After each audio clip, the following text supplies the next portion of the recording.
कहा जाए तो प्राण प्रतिष्ठा हो रहा है, इसको लेकर के क्या? लंबे समय से इंतज़ार था, पूरे देश को इंतज़ार था, पूरी दुनिया को इंतज़ार था और मुझे तो बचपन से इंतज़ार था कि कब ये होगा। तो मुझे लगता है कि इस देश का, इस सदी का सबसे बड़ा काम होने जा रहा है और हम लोग तो बहुत खुश हैं और फाइनली जो है, जो इंतज़ार था वो ख़त्म हो रहा है।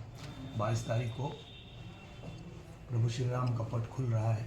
पूरे दुनिया में हर्ष का माहौल है। विपक्ष को भी निमंत्रण जा रहा है, विपक्ष भी तैयार रहने के। हाँ, विपक्ष को तो सबसे पहले जाना चाहिए, क्योंकि जो लोग राम की महिमा को समझते हैं वो तो राम का मंदिर बनाने के लिए कई वर्षों से संघर्ष कर रहे थे। पर विपक्ष जो राम मंदिर के विरोध में बात करता था, रामचरितमानस के विरोध में बात करता था, उनको सद्बुद्धि की आवश्यकता ज़्यादा है। तो वो अगर वहाँ पहुँचेंगे तो सबसे ज़्यादा अच्छा रहेगा, क्योंकि उनको ज़्यादा ज़रूरत है। समाजवादी पार्टी को भी जाना चाहिए, निश्चित रूप से जाना चाहिए। और मुझे लगता है जो कहा जाता है, हम में तुम में खड़क खम में सब में व्यापी राम, तो चाहे समाजवादी पार्टी का आदमी हो, चाहे भाजपा का आदमी हो, चाहे बसपा का आदमी हो, राम तो सब में बसते हैं।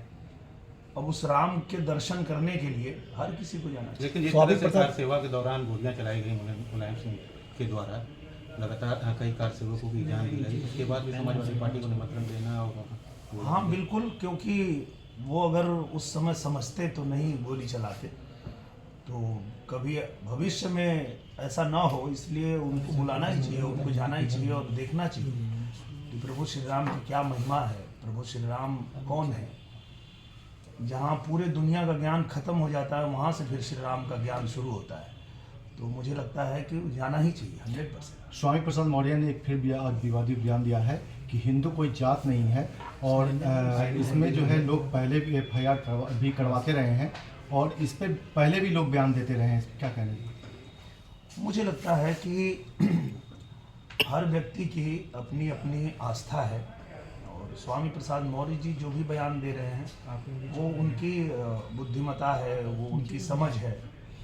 पर मुझे तो बस यही लगता है कि प्रभु श्री राम उनको भी सद्बुद्धि देंगे और वो भी, उनको सद्बुद्धि मिले और वो भी इस तरह के बयान ना दें, क्योंकि अगर वो थोड़ा सा भी अध्यात्म और ध्यान, साधना, पूजा पाठ में विश्वास रखेंगे और थोड़ा सा भी ध्यान लगाना शुरू करेंगे तो उनको पता चलेगा कि ये पूरी दुनिया जो है वो झूठ है, सच तो सिर्फ राम है। और ये चीज़ आप सब ने देखा होगा, जब कोई व्यक्ति इस दुनिया से विदा होता है तो पीछे सब लोग एक ही बात कहते हुए जाते हैं, राम नाम सत्य है, बाकी सब झूठ है, राम नाम सत्य है।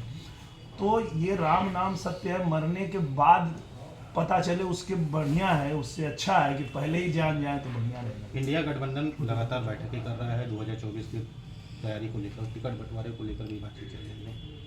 मुझे लगता है कि वो कितना भी बैठक कर ले, उनसे कुछ होने वाला नहीं। उसका कारण ये है कि हम लोगों को तो पता है, एक एक कार्यकर्ता को पता है कि हमारे जो प्रधानमंत्री पद के दावेदार हैं, जो हमारे प्रधानमंत्री हैं, तीसरी बार भी श्री नरेंद्र मोदी जी बनेंगे। ये लोग गठबंधन तो बना लिए हैं पर इनको पता ही नहीं कि प्रधानमंत्री कौन बनेगा। तो पहले वो चेहरा तय कर लेते तो उनको लड़ने में थोड़ी आसानी होती, पर वो उनसे होगा नहीं, क्योंकि वही बात है कि सब लुटेरे मिल करके चाह रहे हैं कि हम लोग जो है एक ईमानदार प्रधानमंत्री को रोकें। पर ये देश जाग चुका है, ये देश जान चुका है कि नरेंद्र मोदी जी के नेतृत्व में हमारा देश आगे बढ़ रहा है, गरीबों का कल्याण हो रहा है।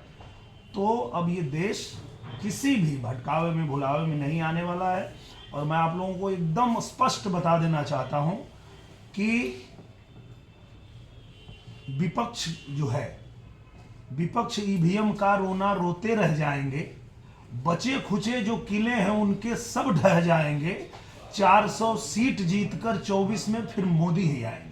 कुश्ती संघ पकड़ ले रहा किया गया है, क्या लगता है सही फैसला लिया गया? कुश्ती संघ से पद्मश्री अवार्ड वापसी के बाद इस तरह का निर्णय लिया गया।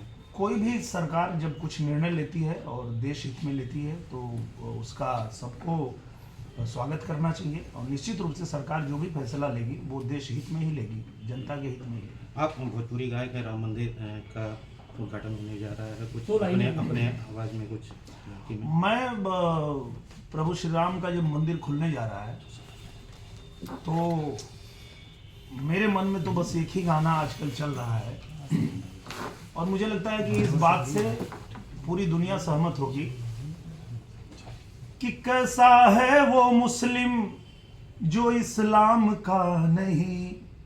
अगर जो इस्लाम को नहीं मानता हो उससे किसी भी तरह से मुसलमान कहा जा सकता है? नहीं कहा जा सकता है। तो कैसा है वो मुस्लिम जो इस्लाम का नहीं, और कैसा है वो हिंदू जो श्री राम का नहीं। हिंदू पैदा होकर हुए अयोध्या धाम का नहीं। जो राम का नहीं वो किसी काम का नहीं। जो राम का नहीं वो किसी काम का नहीं। जय श्री राम।